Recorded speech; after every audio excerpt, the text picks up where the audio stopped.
हरियाणा में कांग्रेस प्रत्याशी के ऐलान के बाद क्या है स्थिति, किस सीट पर कौन आगे कौन पीछे। जी हाँ, पूरी डिटेल आपको देंगे, कृपया इस वीडियो को शुरू से अंत तक देखिएगा। लेकिन उससे पहले आप भी कमेंट करके बताइएगा आपको क्या लगता है, क्योंकि आप एक वोटर हैं। आप बताइएगा कि किस सीट पर किस पार्टी की जीत हो सकती है। हरियाणा में 10 में से किस पार्टी को कितनी सीट आएगी। कमेंट ज़रूर से ज़रूर करें, क्योंकि आपके कमेंट हम सर्वे के आधार पर पिक करते हैं। सबसे पहले आपको बता दें कि हरियाणा के विभिन्न राजनीतिक पंडितों से हमने बात की, उनकी राय ली कि इस समय हरियाणा की सिचुएशन क्या है। ग्राउंड रिपोर्ट तो हम लेते रहते हैं, क्योंकि ग्राउंड पर ही हम रहते हैं, और उसके साथ साथ ऑनलाइन सर्वे के माध्यम से आपके कमेंट्स देखे, अन्य चैनल के सर्वे देखे, वह तमाम जानकारी इकट्ठा की। उसके बाद कांग्रेस की टिकट वितरण के बाद कितना क्या कुछ माहौल चेंज हुआ है, किस सीट पर कौन सी पार्टी का प्रभाव है, उन सभी की रिपोर्ट हमने अच्छी प्रकार से ली है। अब उस रिपोर्ट को आपके सामने प्रस्तुत कर रहे हैं। सबसे खास बात है कि कांग्रेस के प्रत्याशी आने के बाद सारी पार्टियां अपनी रणनीति करने के लिए मैदान में कूद पड़ी, क्योंकि केवल कांग्रेस के नेता ही नहीं बल्कि दूसरी पार्टियों के नेता भी कांग्रेस की लिस्ट का इंतजार कर रहे थे, ताकि वे अच्छी प्रकार से अपनी रणनीति जो है तय कर सके। एक बात तो तय है कि हरियाणा में अब की बार का ये चुनाव बहुत ही महत्वपूर्ण साबित हो रहा है। कई बड़े बड़े नेताओं का आखिरी चुनाव है, तो कई नेता नए चेहरे के तौर पर मैदान में कूदे हैं।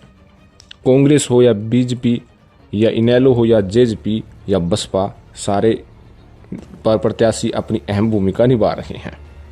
हरियाणा का जब भी कोई चुनाव होता है तो ऐन वक्त पर किस तरफ मुड़ जाए ये तो कहा नहीं जा सकता, लेकिन इस समय जो सिचुएशन है वो सिचुएशन कहीं ना कहीं हरियाणा की राजनीति में सबसे ऊट है। हम सीट वाइज डिटेल बता देते हैं। सबसे पहले जिन सीटों पर कांग्रेस का अच्छा माहौल है, जो अपनी तरफ प्रत्याशियों के ऐलान के बाद रुख मोड़ लिया है, उनमें सबसे पहली लोकसभा सीट है रोहतक की। आपको पता है कि रोहतक से दीपेंद्र सिंह हुड्डा 2019 में जब मोदी लहर थी तो उसमें भी दीपेंद्र सिंह हुड्डा मात्र 7,500 वोटों से आ रहे थे। लेकिन इस बार सिचुएशन बदली हुई है।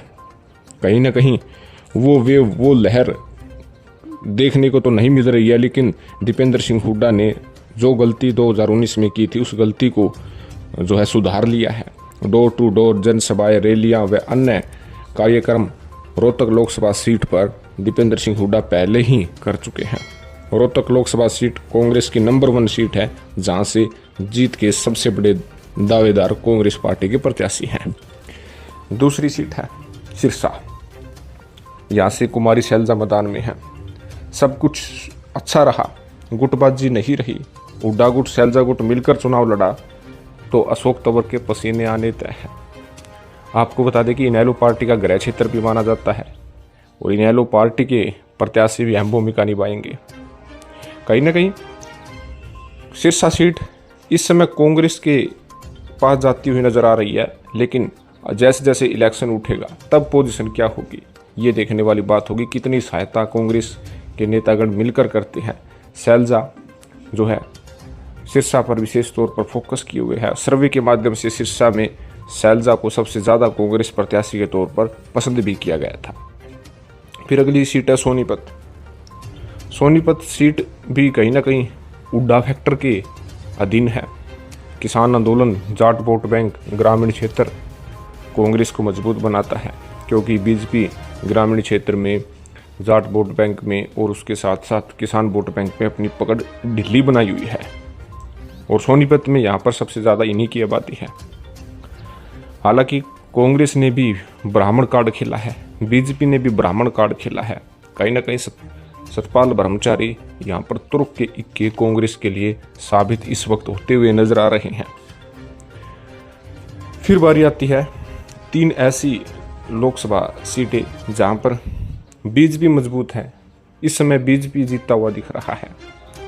सबसे पहली सीट है गुड़गांव।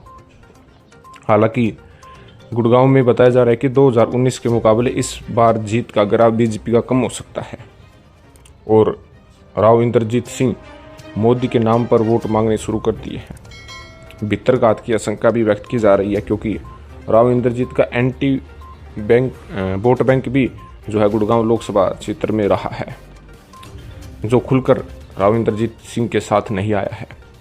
हालांकि गुड़गांव बीजेपी की सेफ सीटों में से एक है। फिर है फरीदाबाद।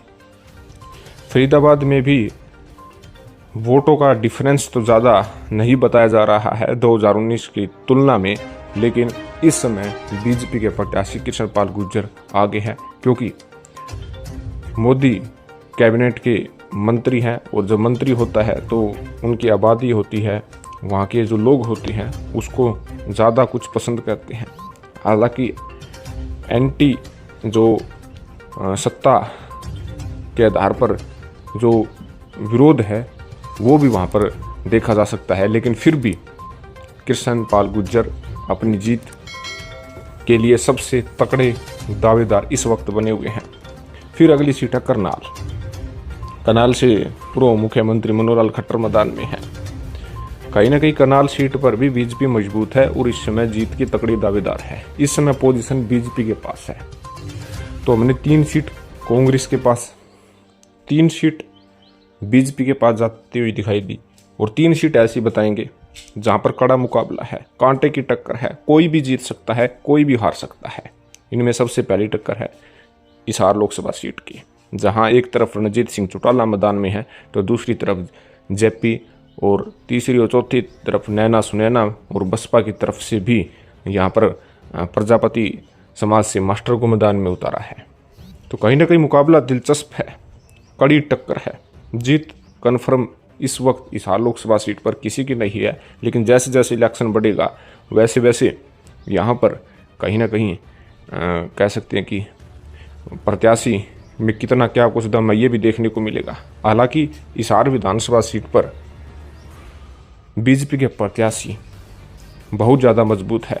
आदमपुर, उचाना और नारनौंद का क्या रुख होगा ये देखने वाली बात होगी, क्योंकि ये 3 विधानसभा क्षेत्र ही अब की बार डिसाइड करेंगे कि बीजेपी का प्रत्याशी जीतता है या कांग्रेस का या इनेलो का या जेजेपी का। फिर अगली सीट है अम्बाला।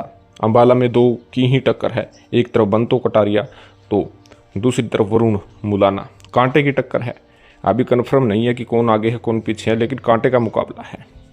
फिर अगली सीट है भिवानी में अंतरगढ़। अगर कांग्रेस के प्रत्याशी राव दान सिंह का खुलकर साथ किरण चौधरी व उनकी बेटी दे देती है, कोई भीतर घात नहीं होती है, तो धर्मवीर सिंह और राव दान सिंह के बीच कड़ा मुकाबला होगा। राव बहादुर सिंह भी अहम भूमिका निभाएंगे। कहीं ना कहीं भिवानी में अंतरगढ़ पर भी जो है सबकी नज़र बनी हुई है। एक सीट ऐसी है जहाँ पर अभी डिसाइड नहीं है कि कौन आगे कौन पीछे, कौन जीत सकता है, यानी भगवान ही जानता है। वो सीट है कुरुक्षेत्र। कुरुक्षेत्र पर 3 कोणीय मुकाबला है। एक तरफ जहाँ अभय सिंह चौटाला है तो नवीन जिंदल है, तो उसके साथ साथ सुशील गुप्ता भी है। यहाँ पर भगवान भरोसे ही अब ये सीट है कि कौन आगे है कौन पीछे है। तो आपका इस विषय में क्या कहना है कि इन सीटों में से किस पार्टी को कितनी सीट आएगी? कमेंट जरूर करें। धन्यवाद।